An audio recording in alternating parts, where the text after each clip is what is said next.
하나님 말씀은 누가복음 오늘 두 군데 말씀을 볼 겁니다. 누가복음 23장 1절에서 5절,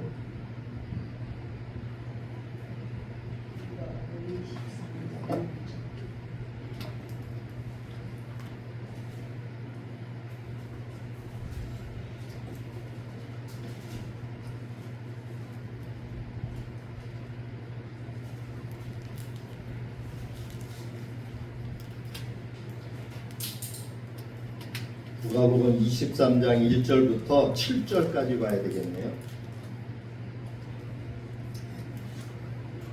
1절부터 7절까지를 제가 빠르게 공독해 올리겠습니다.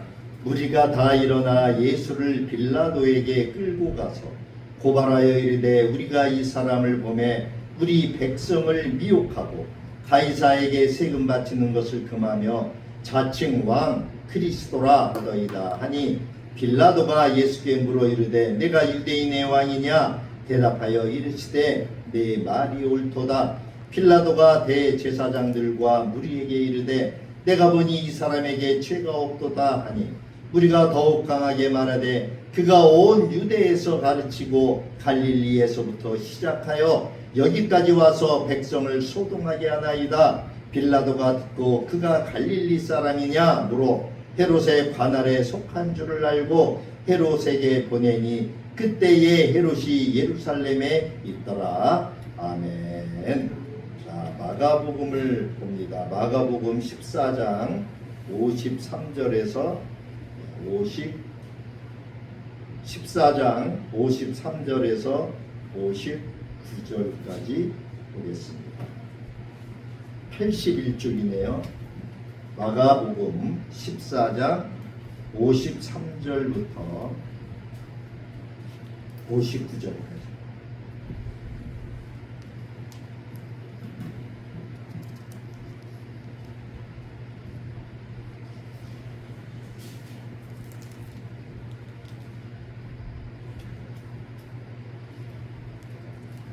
예, 53절부터 59절까지 역시 제가 빠르게 봉독해 올립니다. 53절입니다. 그들이 예수를 끌고 대제사장에게로 가니 대제사장들과 장로들과 서기관들이 다 모이더라. 베드로가 예수를 멀찍이 따라 대제사장의 집들 안까지 들어가서 아랫사람들과 함께 앉아 불을 쬐더라. 대제사장들과 온 공회가 예수를 죽이려고 그를 칠 증거를 찾되 얻지 못하니 이는 예수를 쳐서 거짓 증언하는 자가 많으나 그 증언이 서로 일치하지 못하니라. 어떤 사람이 일어나 예수를 쳐서 거짓 증언하여 이르되 우리가 그의 말을 들으니 손으로 지은 이 성전을 내가 헐고 손으로 짓지 아니한 다른 성전을 사흘 동안에 지으리라 하더라 하되 그 증언도 서로 일치하지 않더라. 아멘. 오늘은 이제 예수님의 재판과 순환이라고 하는 제목을 가지고 말씀을 보겠습니다. 누가복음은 이제 24장까지 있죠. 23장, 24장 두 장만 남았어요. 그래서 이 말씀이 마가복음이나 이제 마태복음에도 역시 또 요한복음에도 있는데 이제 마가복음이 이방인들에게 하는 말씀이 더 많이 있기 때문에 마가복음으로 해서 같이 병행해서 이렇게 본문으로 하려고 합니다. 오늘은 우리가 본문에서 읽었던 것처럼 이제 예수께서 잡히시죠. 오늘 읽었던 마가복음 14장에 50절에 보니까 제자들이 다 예수를 버리고 도망했다. 그렇게 기록하고 있어요. 이제 예수님이 기도하시는 그 겟세마네 동산까지 이제 군인들이 예수를 잡으려고 왔어요. 그래서 예수가 잡히니까 제자들이 무서워서 예수를 버리고 도망했다. 이렇게 기록하고 있어요. 51절에 한 청년이 벗은 몸에 배에 홑 이불을 두르고 예수를 따라가다가 무리에게 잡히매 배에 홑 이불을 버리고 벗은 몸으로 도망하니라. 학자들은 여기서 이 청년이 마가가 아니었나 이렇게 이야기하고 있어요. 마가는 이 마가복음을 기록하면서 자기에 대한 이야기를 잠깐 넣었어요. 자기도 도망자 가운데 한 사람이었다. 제자들처럼 자기도 그렇게 도망했었다. 이렇게 지금 고백하고 있죠. 오늘 우리가 읽었던 53절부터 이제 보면은 공회 앞에 예수님이 서는 장면이 나와요. 그리고 이제 또 빌라도, 우리가 누가복음에서 봤던 것처럼 빌라도 앞으로 넘겨지죠. 끌려가게 됩니다. 이 마침내 이제 예수님을 체포한 이 무리들이 예수님을 그 대제사장의 집으로 끌고 가죠. 그래서 이 대제사장의 집에는 그 산헤드린 공의회의 멤버들이었던 대제사장들, 장로들, 서기관들이 이제 여기에 모여들고 있어요. 그래서 53절에 그들이 예수를 끌고 대제사장에게로 가니 대제사장들과 장로들과 서기관들이 다 모이더라. 이렇게 기록하고 있어요. 이 산헤드린 공의회는 당시의 그 유대 사회에 이 대제사장들이나 서기관들이나 장로들이나 이런 사람들로 총 72명의 멤버로 구성된 이 산헤드린이라고 하는 그 공의회라고 하는 최고의 의결 기구가 있었어요. 그러니까 오늘날로 보면은 우리 총회 같은 거라고 볼 수가 있겠죠. 어쨌든 이 산헤드린 공의회는 로마로부터 어느 정도의 정치적인 자치권과 또 완전한 종교적인 자치권을 인정을 받았어요. 그래서 실질적으로 유대 땅을 통치하고 있었어요. 그렇지만 이 산헤드린 공의회의 의장이었던 대제사장에 대한 임명권은 누가 갖고 있었느냐? 로마 정부가 가지고 있었어요. 그래서 실질적으로 이들이 통치를 한다 하더라도 그 권력은 로마 제국의 통치 아래에 있을 수밖에 없었어요. 이 대제사장들은 성전을 기반으로 누구도 넘볼 수 없는 종교 권력을 가진 자들이에요. 그래서 가진 사람이죠. 대제사장이니까. 그렇지만 이 대제사장은 아까도 말씀드린 것처럼 종교 권력에만 머무르지 않았어요. 유대 사회 전반에 걸쳐서 정치 권력도 함께 가지고 있었어요. 그래서 이 산헤드린 공의회의 의장을 겸하고 있게 됩니다. 그래서 당시 이 유대 사회는 어느 누구도 권력을 독점하지 못하고 여러 곳으로 분산되어져 있는 이러한 특수한 정치 환경 아래에 있었는데, 이와 같은 상황은 예수님의 재판 과정에서도 고스란히 드러내는, 그래서 예수님이 이제 우리가 말씀을 쭉 보아 나가면서 볼 수 있겠지만 맨 처음에는 이 산헤드린 공의에서 먼저 재판을 받게 됩니다. 그리고 이어서 로마의 총독인 빌라도에게 압송이 돼서 빌라도에게 재판을 받게 되죠. 그리고 이제 지금 여기서 그 예수가 갈릴리 사람이다 그렇게 이제 이야기를 하니까, 그러면은 갈릴리가 누가 다스리느냐? 그래서 갈릴리 지역의 분봉왕이었던 이 헤롯 안티파스에게 또다시 이렇게 넘겨지는, 그래서 예수님은 한 곳에서만 재판을 받은 게 아니라 이렇게 여러 곳에서 재판을 받고 신문도 당하고 이렇게 하게 됩니다. 그리고 맨 나중 최종적으로는 이제 로마의 총독이었던 빌라도의 법정에서 산헤드린 공의회의 멤버들이 배석하고 있는 가운데 사형에 처해지게 돼요. 마태복음, 마가복음 오늘 14장 55절에 보니까 대제사장들과 온 공회가 예수를 죽이려고 그를 칠 증거를 찾았다. 그렇지만 찾지 못하죠? 찾지 못했다. 누가복음 23장 1절에도 무리가 다 일어나 예수를 빌라도에게 끌고 가서 오늘 우리가 읽었던 말씀이죠. 고발하여 이르되 우리가 이 사람을 보매 우리 백성을 미혹하고 가이사에게 세금 바치는 것을 금하며 왕 자칭 왕 그리스도라 하더이다 하니, 예수님은 가이사에게 세금 바치는 것을 금했나요? 아니요. 가이사의 것은 가이사에게, 하나님의 것은 하나님에게 드리라고 그렇게 말씀하셨잖아요. 이들이 이렇게 거짓으로 지금 예수를 어떻게 하면 죽일까 해책하잖아요.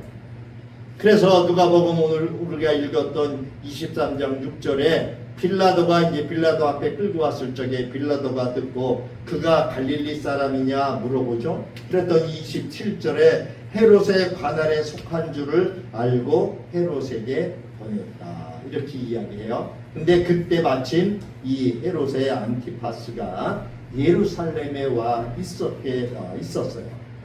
그래서 13절에 누가복음 23장 13절에 빌라도가 대제사장들과 관리들과 백성들을 모으고, 아까 그 마가복음에서는 산헤드린 공의의 멤버들을 불러 모았잖아요. 그러니까 여기 관리들이 지금 이 산헤드린 공의회의 그 사람들을 말하는 거예요.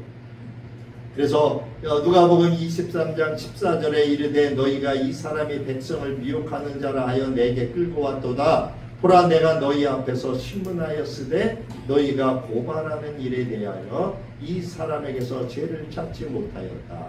그래서 이 빌라도가 헤롯이 또한 그렇게 하여 그를 우리에게 도로 보내었도다. 보라 그가 행한 일에는 죽일 일이 없느니라. 헤롯도 다시 빌라도에게 그 죄를 찾지 못하고 이 로마 총독이었던 빌라도에게 보냈다라고 우리가 마가복음과 누가복음을 종합해서 보니까 지금 그렇게 되어 있죠. 이 유대 사회에서는 원래 한 명의 대제사장만 존재해야 되는데 여기 가끔 보면은 복음서에 제사장들과 누가복음 23장 13절에도 보면 빌라도가 제사장들과 이렇게 기록하고 있어요. 그래서 이 그 복수의 표현이 등장하는데 당시 유대 사회에서 이 대제사장은 단순히 종교적인 역할만 감당했던 것이 아니라 정치적인 권한도 막강하게 행사를 하고 있었기 때문에 혹시 현직에서 물러나더라도 여전히 어느 정도의 권한을 행사할 수 있는 권력을 가지고 있었어요. 그래서 그것을 지금 제사장, 대제사장들 이렇게 표현을 한 거예요. 그래서 원래는 이 대제사장직이 종신직이에요. 여러분 교회 직분 가운데 종신직이 있죠. 그는 뭐 목사라든지 또는 장로라든지 이런 저기는 항존직이라고 해서 평생 종신직으로 이렇게 일을 해야 돼요. 교회 일을. 그래서 이 대제사장 역시 종신직이기 때문에 한번 대제사장이 되면 죽을 때까지 대제사장의 호칭과 명예를 가질 수가 있었어요.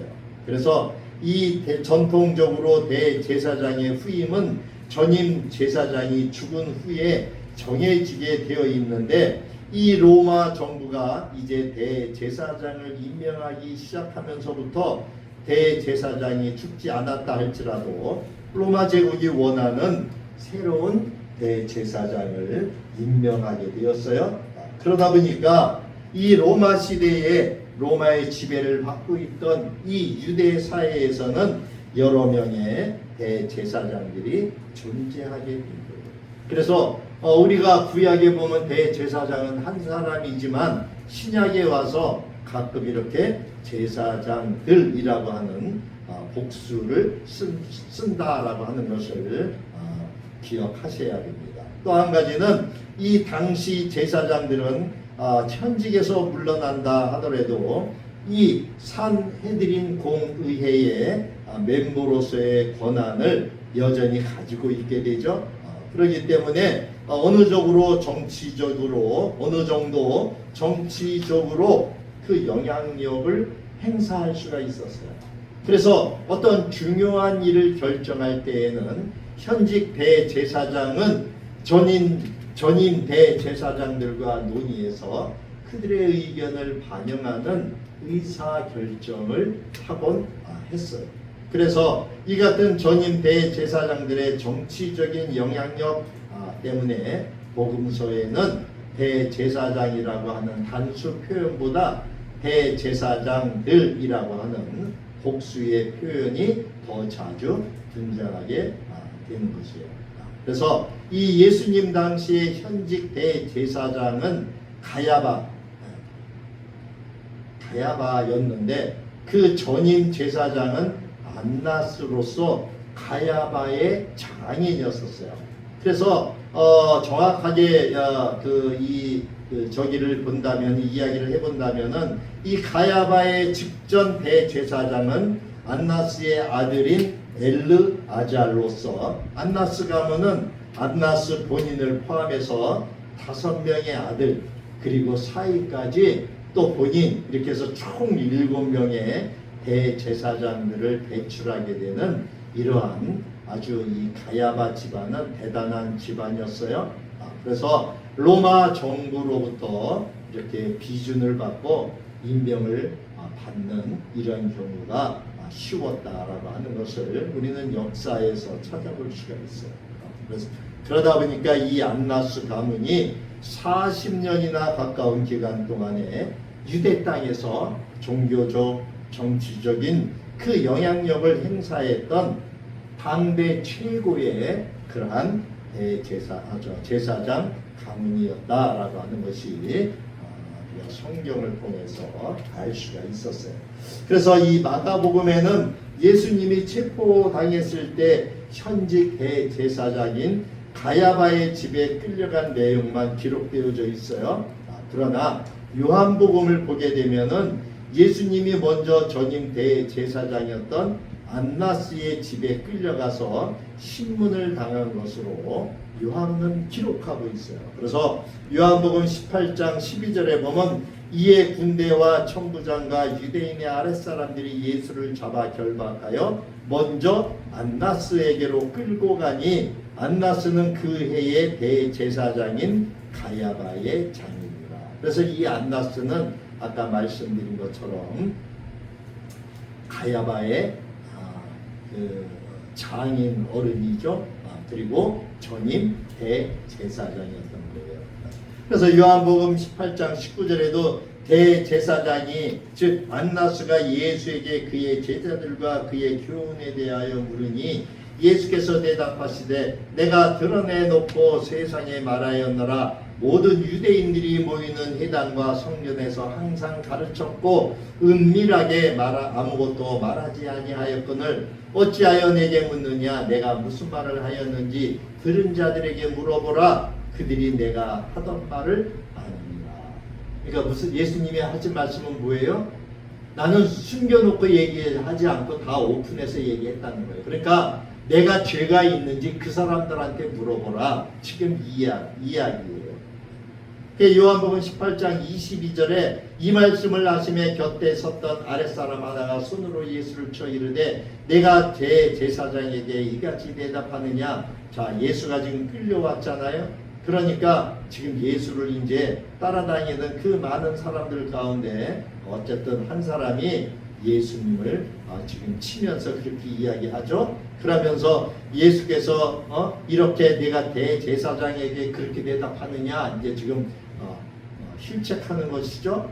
그랬더니 예수님께서 요한복음 18장 23절 24절에 보니까 예수께서 대답하시되 내가 말을 잘못하였으면 그 잘못한 것을 증언하라. 바른 말을 하였으면 네가 어찌하여 나를 치느냐 하시더라. 안나스가 예수를 결박한 그대로 대제사장 가야바에게 보냅니다.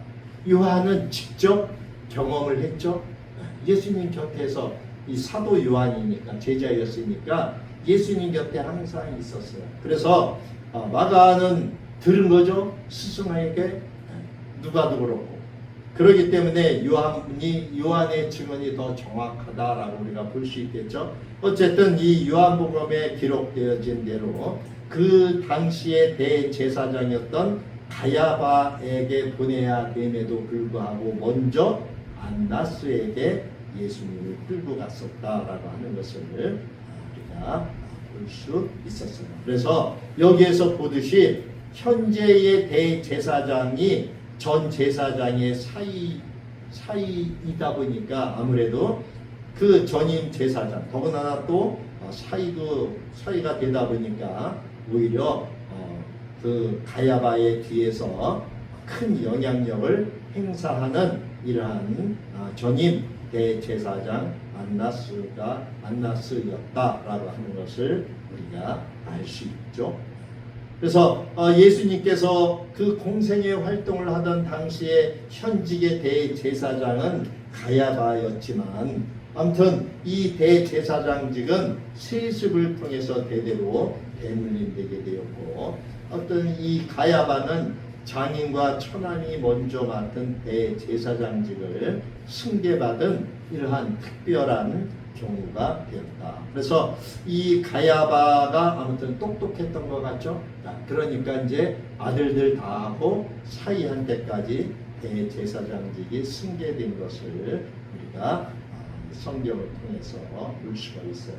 그래서 이 재임 기간이 무려 19년이나 돼요. 재임 기간이 가야바가 AD 18년에서부터 36년까지 19년 동안 안나스 가문의 6명의 대제사장 재임 기간을 합한 이거 6명의 안나스 그 아버지와 아들 5명이 대제사장을 재임했던 기간은 다 합쳐야 한 20년 되는데 이 사위였던 가야바는 혼자서 19년이나 대제사장직을 하는 그렇기 때문에 이 대제사장이었던 가야바가 얼마나 똑똑하고 처세술이 좋았는지를 알 수가 있어요. 그리고 또 이것은 한편으로는 뭐를 알 수 있어요? 정치력으로도 대단한 인물이었다. 왜? 로마의 승인을 받아야 되니까. 로마의 비준을 받아야 되기 때문에 그래도 계속 비준을 받았다라고 하는 것은 그만큼 가야바가 아무튼 대단한 처세술과 똑똑한 사람이었다. 이라는 것을 알 수가 있고 로마 정부의 그러한 배경 아래 대제사장직을 안정적으로 할 수 있었다라고 하는 것을 우리는 성경을 통해서 당시의 그 정치, 경제, 사회적인 이러한 면들을 살펴볼 수가 있어요. 그래서 이 산헤드린 공의회에서는 재판을 하게 됩니다. 그래서 이 가야바가 의장으로 있는 이 산헤드린 공의회가 본격적으로 예수님을 이제 신문하게 되는 이러한 내용이 오늘 마가복음 여기 14장 55절 이하부터 이제 기록된 거예요. 그래서 거기 신문하는데 55절에 대제사장들과 온 공회가 예수를 죽이려고 그를 칠 증거를 찾았지만 찾지 못하죠. 마가복음 14장 지금 55절을 보는 겁니다. 그리고 56절에 이에 예수를 쳐서 거짓 증언하는 자가 많지만 그 증언들이 어떻게 돼요? 다 서로 다르다는 거예요. 일치를 하지 못하고 있더라 라고 하는 것을 지금 말하고 있죠.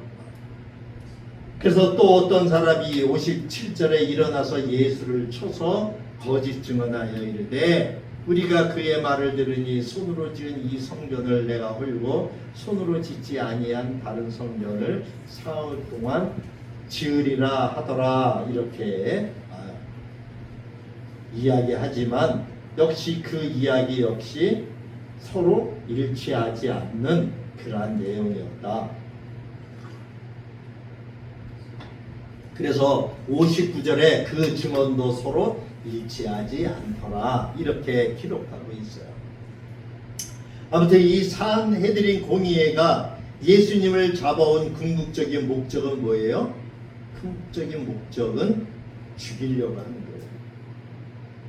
사형에 처하려고 하는 거예요.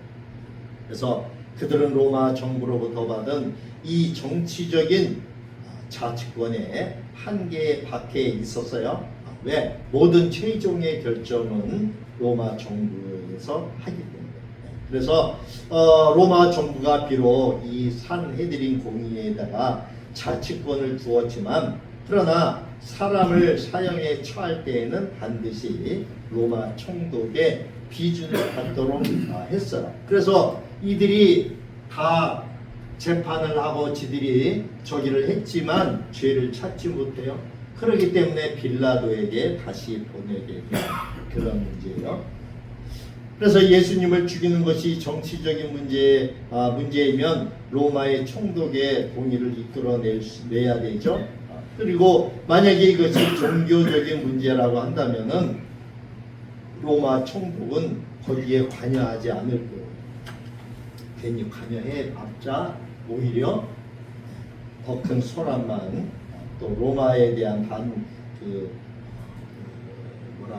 반감만 가질 수밖에 없기 때문에 로마 정부는 관여하지 않으려고 했을 겁니다. 그렇기 때문에 이러한 것을 산헤드린 공의회는 충분히 예상을 했어요. 그래서 이 산헤드린 공의회에서는 어떻게 해서라도 예수님을 정치범으로 고소하기 위한 여러 가지 방법을 찾으려고 한 거예요.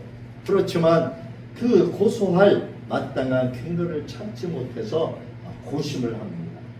그래서 이는 이러한 일이 처음부터 거짓으로 예수님을 죽이려고 하는 음모였기 때문에 어떠한 논리적인 증거라든지 증언을 준비할 수가 없었어요.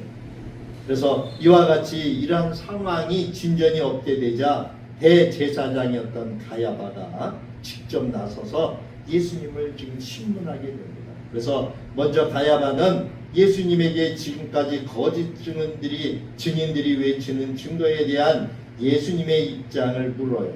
그렇지만 예수님은 침묵하고 아무런 대답도 하지 않아요. 왜? 이미 앞에서 여기저기 끌려다니면서 이야기를 하셨죠? 오늘 거기 60절에 보니까 마가복음 14장 60절에 보니까 대제사장이 가운데 일어서서 예수에게 물어 이르되 너는 아무 대답도 없느냐? 이 사람들이 너를 치는 증거가 어떠하냐 하되 침묵하고 아무 대답도 아니하시거늘. 예수님은 더 대답할 것도 없었어요. 그 사람들에게 물어봐라. 그 사람들이 나의 증인이 아니냐 다 이야기했지만, 그러나 이들은 어떻게든 예수님을 엮어서 죽이려고만 하는 이러한 생각뿐이었어요. 이러한 가야바 대제사장의 유도성 질문을 통해서 예수님을 넘어지게 하려고 하는 이러한 증거를 끌어내려고 했지만, 그러나 아무 대답을 안 하시죠, 예수님이. 그러니까 이제 뭐라 그래요? 거기 61절에 보니까 침묵하고 아무 대답도 아니하시거늘 대제사장이 다시 물어 이르되 내가 찬송받을 이의 아들 그리스도냐. 찬송받을 이가 누구예요? 하나님을 말해요. 당시 유대 사회에서는 하나님을 직접 부를 수가 없었죠. 그래서 주님, 아도나이라든지 또는 이렇게 찬송받을 이 이렇게 직접적인 단어를 쓰지를 않았어요. 그래서 이 가야바의 질문에 예수님이 뭐라 그래요? 자신이 그리스도라고 하는 것을 명확하게 밝히시죠. 그것이 지금 62절에 있는 말씀이에요. 예수께서 이르시되 내가 그니라. 인자가 권능자의 우편에 앉은 것과 하늘 구름을 타고 오는 것을 너희가 보리라 하십니다. 자, 예수님이 하나님 우편, 권능자, 즉 하나님의 우편에 앉은 것, 그리고 구름을 타고 하늘에서 오는 것을 너희가 보게 될 것이다. 이렇게 이야기를 하고 있어요.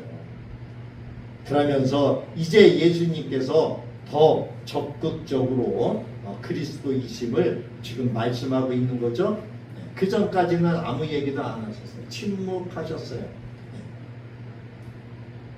그런데 이제 이렇게 예수님께서 과거와는 달리 적극적으로 내가 그다 인자가 즉 내가 권능자의 우편에 앉은 것 하나님 우편에 앉은 것 또 하늘 구름을 타고 오는 것 그것을 너희가 너희 눈으로 볼 것이다. 이렇게 이야기하신 이유는 뭐예요? 이제 예수님께서 죽으셔야 할 때가 가까이 왔고 이제 하나님 아버지의 뜻대로 그렇게 죽으셔야 했기 때문이에요. 예수님이 그렇게 대답을 하니까 63절에 뭐라 그래요? 대제사장이 자기 옷을 찢으며 이르되 우리가 어찌 더 증인을 요구하리요? 그 신성 모독을 하는 말을 너희가 들었도다. 너희는 어떻게 생각하느냐 하니 그들이 다 예수를 사형에 해당한 자로 정죄하고 어떤 사람은 그에게 침을 뱉으며 66절입니다. 그의 얼굴을 가리고 주먹으로 치며 이르되 선지자 노릇을 하라 하고 하인들은 손바닥으로 치더라. 예상했던 대로 대제사장 가야바는 예수님을 신성 모독죄로 이제 정죄하죠. 이 신성 모독죄는 처음부터 산헤드린 공의회가 예수님을 정죄하고자 했던 죄목이었어요. 그래서 가야바는 자기의 옷을 찢는 이러한 퍼포먼스를 하면서 사용을 언급하는 그리고 사람들에게 너희가 증인이다 라고 하는 것을 말하고 있죠. 이 유대 사회에서 원래 자기 옷을 찢는 그러한 행위는 아주 슬픔과 고통의 그 극한 표현이었어요. 이것이 이제 시간이 지나면서 재판관의 의례적인 행위가 되어버렸어요. 그리고 만약 어떤 사람의 신성 모독이 입증이 되게 되면 재판관들은 일어나서 자신들의 옷을 찢는 이러한 일들을 하게 되었어요. 그렇지만 이 신성 모독죄가 이 유대교 안에서는 사형에 해당할 만큼 큰 죄입니다. 그러나 로마인의 입장에서 볼 적에는 그것은 단지 종교법에 불과해요. 유대인들의 종교법에 불과해요. 그래서 실제로 그들이 예수님을 빌라도 앞에 고소할 적에는 이 신성 모독죄는 빼버리고 정치적인 죄목으로만 고소하게 되죠. 그래서 우리가 아까 읽었던 누가복음 23장 1절 2절의 그 이야기예요. 우리가 다 일어나 예수를 빌라도에게 끌고 가서 고발하여 이르되 우리가 이 사람을 보며 우리 백성을 미혹하고 가이사에게 세금 바치는 것을 금하고 자칭 왕 그리스도라 하더이다. 이렇게 신성 모독은 싹 빼버리고 세 가지 죄목으로 지금 빌라도에게 고발하죠. 백성을 미혹한 죄, 가이사에게 즉 로마 정부에 세금 바치지 말라고 한 것, 그리고 자기가 기름 부음을 받은 자 메시아다라고 하는 것, 이것을 가지고 지금 로마 정부에 고발을 하게 됩니다. 결국 이 산헤드린 공의회에서는 종교적인 죄목으로 예수를 해야 되지만 그것의 비준은 로마 정부에서 받아야 하기 때문에 정치적인 죄목만 가지고 이렇게 불리하게 만들어서 예수를 고발하게 됩니다.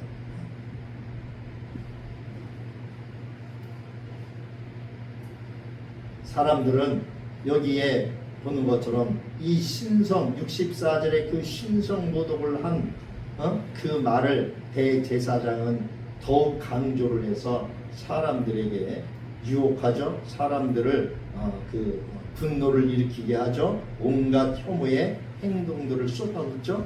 그래서 66절에 침도 뱉고 주먹으로 때리고 손바닥으로 때리고 이러한 일들을 했다라고 기록되어져 있어요. 어쨌든 이 같은 이 산헤드린 공의의 재판 자체가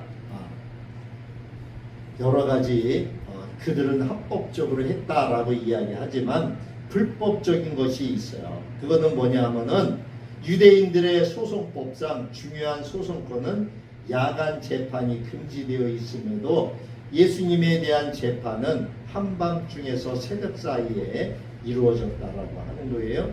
또 이 산헤드린 공의의 사람들이 많이 모이는 광장이나 공회당에서 이 재판이 열려야 함에도 이들은 가야바의 집에서 밤중에 이 재판을 열었다라고 하는 거예요. 지금 불법적인 일에 대해서 말하고 있어요. 또 중요한 재판의 경우 적어도 이틀 동안에 걸쳐서 재판이 진행되어야 하는데 이 미시나 기정에 그렇게 되어 있는데 이들은 그러한 것들도 다 어기고 하룻밤 사이에 속전속결로 지금 진행하고 있죠. 그리고 예수님에게는 전혀 변호도 허용되지 않았고 변호인도 허용되지 않았습니다. 그리고 안식일이나 명절에는 이러한 법정의 심리를 할 수 없음에도 유월절 당일에 이러한 소송이 진행되었다. 그래서 이 산헤드린 공의회의 한 행동, 그들 종교 지도자들이 한 행동이 그 당시 유대인들의 유대교법에도 이렇게 잘못된 것을 우리가 찾아볼 수가 있어요. 결국은 뭐예요? 어떻게 하면 예수를 죽일까? 그것만 생각하는 이들. 그렇기 때문에 예수에 대한 재판 자체가 불법이 되고 판결이나 또 이런 것도 불법이라고 봐야 되겠죠. 이 지금 대제사장이 신성모독죄로 예수를 사형에 해당해야 된다. 이렇게 지금 정죄를 하잖아요. 그렇지만 예수님은 이 일에 대해서 아무런 저항도 하지 않으시고 침묵하시죠?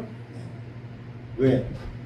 이제 자기의 때가 가까이 왔고 하나님 아버지께서 원하시는 것이 그것이었기 때문에 지금 그렇게 하시는 거예요.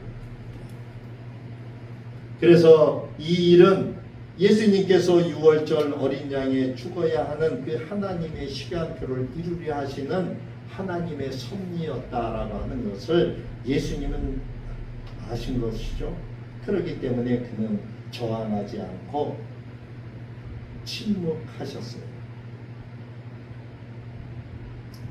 산헤드린도 처음부터는 이렇게까지 하려고 의도하지 않았지만 그러나 오히려 주변에 여러 그러한 강성파들이 죽이라고 그들이 사형해야 된다고 이렇게 저기를 하는 바람에 결국은 이 대제사장이었던 가야바도 신속하게 유월절 재판이 이루어지는 것을 볼 수가 있습니다. 오늘 말씀은 여기까지 볼 겁니다. 우리는 이 일을 통해서 무엇을 알 수 있느냐? 하나님의 시간표를 우리가 본다라고 하는 것은 굉장히 참 영적으로 깨어있는 것이죠.